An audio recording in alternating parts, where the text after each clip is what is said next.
Assalamualaikum warahmatullahi wabarakatuh. Alhamdulillah, alhamdulillahilladzi ja'alal mauta wal hayata liyabluwakum ayyukum ahsanu amala. Asyhadu an la ilaha illallah wa asyhadu anna Muhammadan abduhu wa rasuluhu wa la nabiyya ba'dah. Allahumma fasholli ala sayyidina Muhammadin wa ala alihi sayyidina Muhammad al-fatihi lima ughliq wal khatimi lima sabaq nasiril haqqi bil haqqi wal hadi ila siratikal mustaqim wa ala alihi haqqa qadrihi wa miqdarihil azim. Para pemirsa, Assalamualaikum Nusantara TV One yang dimuliakan oleh Allah Subhanahu wa taala. Tentu mari sama-sama kita awali dengan bersyukur kepada Allah Subhanahu wa taala atas segala macam karunia, kenikmatan yang Allah telah berikan kepada kita, terkhusus nikmat yang teramat besar yang Allah berikan kepada kita, yaitu nikmat iman dan nikmat Islam. Salawat teriring salam tak lupa kita sanjungkan kepada penghulu alam, yaitu Habiban al-Kiram Sayyidina wa Maulana Muhammadin. Ya Nabi salam alaika, ya Rasul salam alaika, ya Habib salam alaika, salawatullah alaika, ya Nabi salam alaika, ya Rasul salam alaika, ya Habib salam alaika, salawatullah alaika. Allahumma fasholli ala sayyidina Muhammad wa ala alihi sayyidina Muhammad. Para pemirsa yang dimuliakan oleh Allah Subhanahu wa taala, tak henti-hentinya kami berdoa kepada Allah Subhanahu wa taala.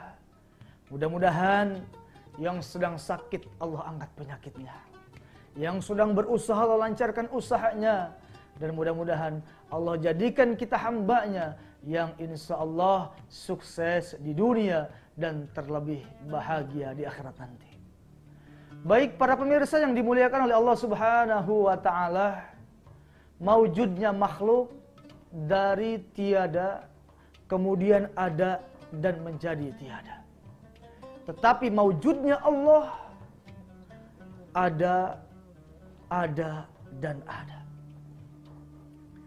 Ketika kita telah memahami akan posisi kita sebagai makhluk, tentu kita akan meyakini kemahakuasaan Allah dan kemahabesaran Allah Subhanahu wa taala.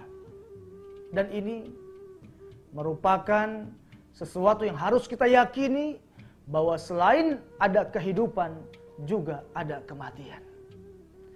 Jadi kita jangan berpikir bahwa kita akan hidup selama-lamanya dalam dunia ini, tetapi ingat ada kematian dan ada kehidupan nanti di alam akhirat. Maka dari itu di sini penting kami jadikan sebuah tanbih, peringatan untuk diri kami dan juga untuk pemirsa pada umumnya, bahwa Allah Subhanahu wa taala telah memberikan banyak sekali tanda-tanda bahwa ajalmu sebentar lagi datang. Masya Allah. Jadi ada sebuah dialog antara seorang malaikat Allah yang bernama malaikat Ijrail, yang tugasnya adalah mencabut nyawa, dengan Nabi Khidir alaihissalam. Apa isi dialog tersebut?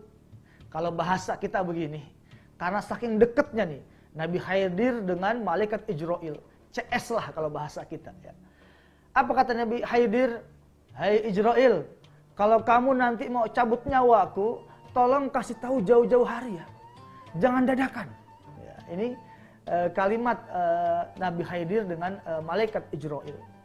Maka singkat menjawab malaikat Ijrail, "Baik, kalau begitu aku pamit, singkat punya cerita, maka pergilah." Ya, malaikat Ijrail meninggalkan Nabi Khidir alaihissalam. Singkat cerita, beberapa ratus tahun kemudian, maka datanglah malaikat Ijrail menemui Nabi Khidir alaihissalam. Spontan Nabi Khidir kaget.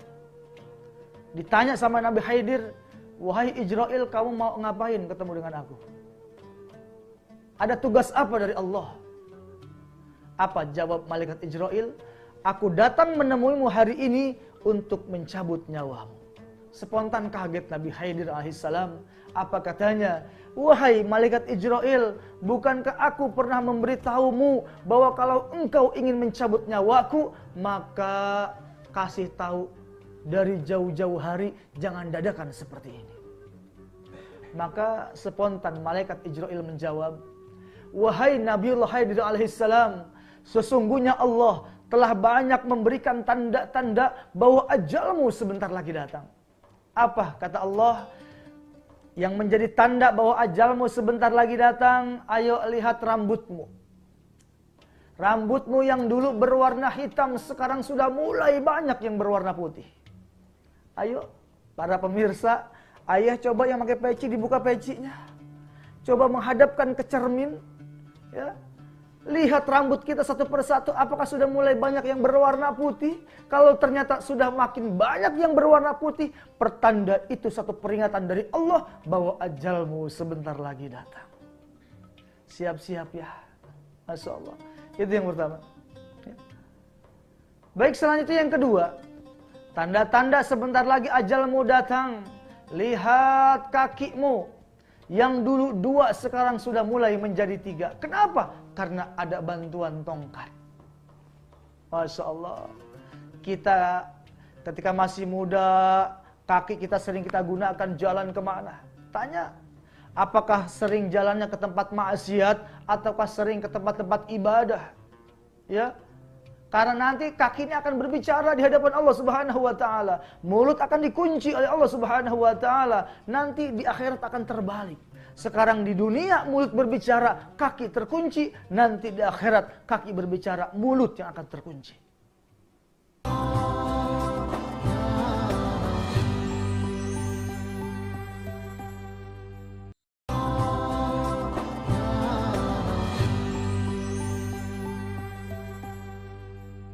Maka sebaik-baiknya manusia adalah yang menjadikan dalam setiap langkahnya adalah merupakan langkah untuk menuju ibadah kepada Allah Subhanahu wa taala, langkah yang tiada lain untuk mengharap ridho Allah dan syafaat Rasulullah sallallahu alaihi wasallam. Ya. Muda begitu gagahnya main bola, main bulu tangkis, main basket, ya. Masih gagah kaki ketika muda, tapi nanti ketika ajalmu, detik-detik akhir ajal sebentar lagi datang, maka kaki yang tadinya 2 berubah menjadi 3 karena bantuan tongkat. Ayo, bercermin dari orang tua kita yang sekarang sudah menggunakan tongkat. Masya Allah. Ya, nanti pun kita akan seperti itu. Ya, nanti pun kita akan dihadapkan dengan kondisi seperti ini. Ya. Maka dari itu, ayo, mumpung Allah masih memberikan kita panjang umur, sehat walafiat, jadikanlah kaki kita menjadi kaki yang senantiasa menuntun untuk ibadah kepada Allah Subhanahu wa taala. Saudara kaum muslimin, para pemirsa yang dimuliakan oleh Allah Subhanahu wa taala. Selanjutnya apa kata malaikat Ijrail yang menjadi tanda-tanda ajalmu sebentar lagi datang? Lihatlah gigimu yang dulu putih tersusun rapih, sekarang sudah mulai banyak yang copot. Sudah mulai banyak yang ompong. Itu pertanda ajalmu sebentar lagi datang. Masya Allah. Ya. Coba ayo kita renungkan. Kita coba hari ini muhasabah diri, ngukur diri, tahu diri dan sadar diri. Ya. Bercermin, lihat gigi kita semuanya. Ya. Kalau ternyata sekarang sudah banyak yang copot, banyak bantuan gigi palsunya, pertanda ajalmu sebentar lagi datang. Para pemirsa, Assalamualaikum Nusantara TV One yang dimuliakan oleh Allah Subhanahu wa Ta'ala. Selanjutnya, pesan malaikat Ijrail yang menjadi tanda ajalmu sebentar lagi datang adalah lihat matamu. Yang dulu 2 sekarang sudah menjadi 4 karena bantuan kacamata. Ada yang min, ada yang plus, ada yang cylinders dan lain sebagainya. Itu pertanda ajalmu sebentar lagi datang. Masih muda, ayo rajin baca Quran kalau mata masih sehat. Ya, baca Quran di sepertiga malam. Ar-Rahman 'allamal Quran, khalaqal insan, 'allamahul bayan, asy-syamsu wal qamaru bihusban. Masya Allah, kalau mata masih sehat, kita mau melihat apapun akan indah dan jelas di mata kita. Namun sebaliknya, kalau mata ini sudah banyak penyakitnya, ada yang min, ada yang plus, maka sulit kita untuk membaca apalagi mengkaji Al-Quran. Ayo, introspeksi diri. Kita ingat baik-baik bahwa ada sebuah keterangan mengatakan bahwa dalam 1 hari semalam malaikat Ijrail menatap kita sebanyak 70 kali. Masya Allah.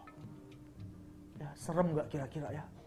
Malaikat Ijrail menatap kita dalam 1 hari semalam sebanyak 70 kali. Kalau sehari cuma ada 24 jam. Coba kita kalkulasikan. Berarti dalam 1 jam berapa kali malaikat Ijrail menatap kita? Bila Ijrail datang memanggil, jasad terbujur di pembaringan, seluruh tubuh akan menggigil, sekujur badan kan kedinginan. Masya Allah. Ya. Coba bayangkan. Ketika malaikat Ijrail mencabut nyawa kita, kita dalam keadaan maksiat kepada Allah. Dan ternyata, nih, salah satu tanda-tanda terjadinya hari kiamat, tanda-tanda akhir zaman adalah banyak orang yang mati secara mendadak. Berarti kalau kita teliti, corona ini adalah surat cinta dari Allah. COVID-19 adalah surat cinta dari Allah kepada kita sebagai hambanya. Allah ingin memberitahukan kepada kita bahwa sekarang kita sudah masuk fase umat akhir zaman dan tanda-tanda akhir zaman sudah semakin tampak. Apa contohnya? Adalah adanya COVID-19 menunjukkan banyaknya orang yang mati secara mendadak. Malamnya masih ibadah, ya, masih tahajud, paginya mati. Malam masih bekerja lembur, paginya mati. Malam masih tahajud, paginya mati. Ya Allah, ya. Malam masih main gapleh, balap 6, paginya mati. Malam masih main catur, sekak seter, paginya mati. Malamnya masih mancing bawa joran, paginya mati. Masya Allah. Ada pemirsa yang tukang mancing. Masya Allah, malamnya mancing, paginya mati. Tapi itu masih biasa pemirsa. Ada kemarin tetangga saya, malamnya mati, paginya mancing. Masya Allah. Ini luar biasa ya. Ayo, ini surat cinta dari Allah sudah semakin nyata. Bahwa ajal kita sebentar lagi akan datang. Ayo persiapkan. Baik para pemirsa yang dimuliakan oleh Allah Subhanahu wa Ta'ala. Selanjutnya, yang menjadi tanda-tanda ajalmu sebentar lagi datang, lihat kulitmu. Yang dulu kencang, melisnar, Masya Allah, sekarang sudah mulai banyak keriputnya. Lihat tangan kita, lihat wajah kita, lihat kaki kita, seluruh anggota tubuh kita, pandang satu persatu. Ya, kalau ternyata kulit ini sudah mulai banyak keriputnya, pertanda ajalmu sebentar lagi datang. Masya Allah. Kalau sekarang ini usia 40 saja keriput sudah mulai banyak. Tapi kalau kita baca kisahnya istri baginda Rasul yang bernama Siti Aisyah Ridho, ini dalam riwayat dikatakan usia 40 tahun tidak ada keriput di wajahnya. Masya Allah. Nih, ayah, bunda mau tahu resepnya. Kenapa Siti Aisyah sampai usia 40 tahun tidak ada keriput di wajahnya? Ternyata rahasianya bukan rajin ke salon. Rahasianya bukan bedak piksi, panbo, walet, dan lain sebagainya. Tetapi yang menjadi salah satu hal yang menyebabkan Siti Aisyah sampai usia 40 tahun tidak ada keriput di wajahnya. Bahkan Nabi sering memanggilnya dengan sebutan Ya Khumairah. Artinya pipi yang kemerah-merahan. Jawabannya ternyata ada dalam kitab Maulid Syarafal Anam. Ya miskiwati bi assalamu alaik. Masya Allah. Jadi dalam bait rawi ini dikisahkan bahwa wanginya aroma tubuh baginda Rasulullah melebihi wangi daripada minyak misik dan minyak kasturi. Dan ternyata inilah para pemirsa yang menjadi asbab Siti Aisyah tidak ada keriput di wajahnya karena sering bertabarukan dengan keringatnya baginda Rasulullah.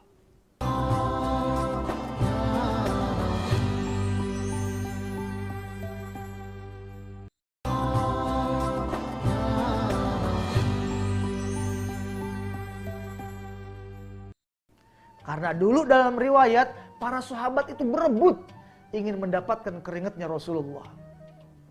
Siti Aisyah bertabarukan, dikumpulin tuh keringat Nabi, dikumpulkan dalam satu wadah, kemudian diambil satu salampe elap, kemudian dibasuhkan ke wajahnya. Dan ternyata inilah yang menyebabkan Siti Aisyah tidak ada keriput sampai usia 40 tahun.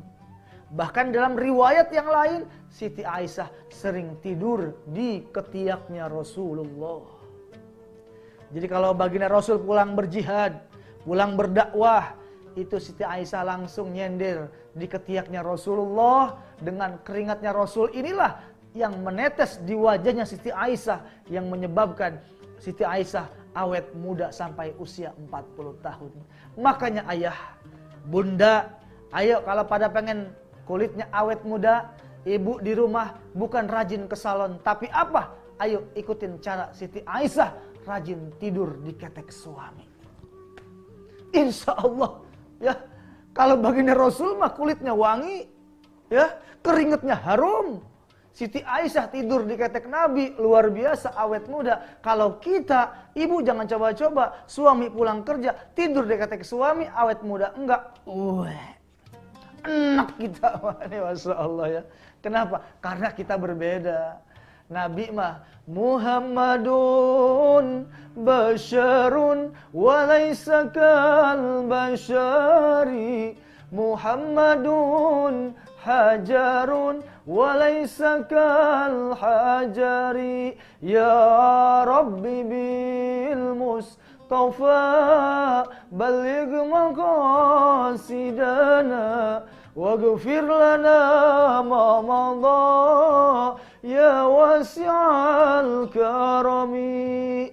Nabi Muhammad adalah manusia, tapi dia bukan manusia biasa. Nabi Muhammad ibarat batu, tapi dia bukan batu biasa. Kalau kita semua termasuk saya adalah merupakan batu kerikil yang ada di pinggiran kali Ciliwung. Tapi Nabi Muhammad adalah intan permata. Berbeda antara kita dengan Nabi Muhammad. Bahkan Sayyid Alwi bin Muhammad Al-Maliki mengatakan, jikalau 10 hijab ketampanan Nabi Muhammad Allah buka dalam dunia ini, niscaya manusia akan mengoyak-ngoyak jantung mereka sendiri saking takjubnya dengan ketampanan Nabi Muhammad sallallahu alaihi wasallam. Mudah-mudahan ya, nikmat terbesar adalah ketika wafatnya kita memandang wajah Rasulullah. Wafatnya kita, baginda Rasul menyaksikan kita di detik-detik sakaratul maut kita. Allahumma sholli ala Muhammad, ya Rabbi sholli alaihi wa sallim. Allahumma salli ala Muhammad, ya Rabbi salli alaihi wa sallim. Alangkah indahnya hidup ini, andai dapat ku tatap wajahmu ya Rasulullah. Hadirlah ketika sakaratul maut kami, ketika kami membutuhkan seorang yang bisa menyelamatkan kami, maka kami berharap Rasulullah akan hadir ketika sakaratul maut kami. Amin ya rabbal alamin. Baik para pemirsa, Assalamualaikum Nusantara TV One yang dimuliakan oleh Allah Subhanahu wa taala. Dari beberapa keterangan yang telah kami sampaikan, bahwa begitu dahsyatnya sakaratul maut, ya, begitu dahsyatnya sebuah kematian, maka hal terpenting bukan takut dengan kematian, tetapi persiapkan menuju kematian dengan sebaik-baiknya. Kenapa? Karena orang-orang yang beriman pasti mereka akan mempersiapkan sesuatu dengan sebaik-baiknya untuk nanti perjumpaan dengan Allah Subhanahu wa taala. Saya kutip kisah Al-Imam At-Tirmizi. Ternyata Masya Allah, beliau ini ulama besar, tahfiz Quran, hafal jutaan hadis baginda Rasulullah. Jangankan sholat wajib, sholat sunnah pun tak pernah beliau tinggalkan. Baca Qurannya setiap hari, hatam, subhanallah. Bahkan ibadah-ibadah yang lain pun beliau tidak pernah tinggalkan. Tetapi ternyata, wahai pemirsa, ada kisah yang sangat pilu yang terjadi pada Imam At-Tirmizi. Ternyata di akhir hayatnya beliau sempat menangis hingga buta kedua matanya. Masya Allah. Al-Imam At-Tirmizi sempat menangis di akhir hayatnya hingga buta kedua matanya. Ternyata yang ditakutkan oleh beliau, kalau berbicara tentang amalannya, ibadahnya begitu sangat luar biasa, ya, ulama besar, tapi kok bisa menangis di akhir hayatnya hingga buta kedua matanya. Satu, yang dikhawatirkan beliau, yang paling ditakutkan oleh beliau, ketika nanti perjumpaan dengan Allah masih kurang cukup amalnya. Ya Allah, segini ulama besar, segini ahli hadis, segini pengarang kitab, segini orang yang selalu ibadah kepada Allah. Lalu coba introspeksi diri kepada diri kita. Kita ini bukan siapa-siapa. Kita bukan ulama besar. Ya. Boro-boro hafal Quran, membaca Quran pun kita masih malas-malasan dan masih banyak salahnya. Hadis jangankan jutaan, puluhan hadis pun kita nggak hafal. Ya. Masya Allah, tapi luar biasanya kita sudah merasa aman ketika nanti perjumpaan dengan Allah Subhanahu wa taala. Baik, para pemirsa yang dimuliakan oleh Allah Subhanahu wa taala, ayo sama-sama kita kembali kepada Allah Subhanahu wa taala. Yarju ilallah, kembali kepada Allah, taubatan nasuha, dengan taubat yang sebenar-benarnya. Kenapa? Karena Nabi pernah memberikan isyarat seseorang akan diwafatkan oleh Allah Subhanahu wa taala sesuai dengan kebiasaannya masing-masing. Yang ahli ibadah, insya Allah wafat dalam keadaan ibadah. Yang rajin tahajud, insya Allah wafat dalam keadaan tahajud. Yang rajin maksiat, sebaliknya akan wafat dalam keadaan maksiat. Ya, kita bermohon kepada Allah Subhanahu wa taala, Allahumma khtim lana bil iman, wahtim lana bil Islam, wahtim lana bil khair, wahtim lana bis sa'adah, wahtim lana bi husnil khatimah. Amin ya rabbal alamin. Terima kasih. Mudah-mudahan uraian singkat ini ada manfaatnya. Wallahul muwaffiq ila aqwamit thoriq. Assalamualaikum warahmatullahi wabarakatuh.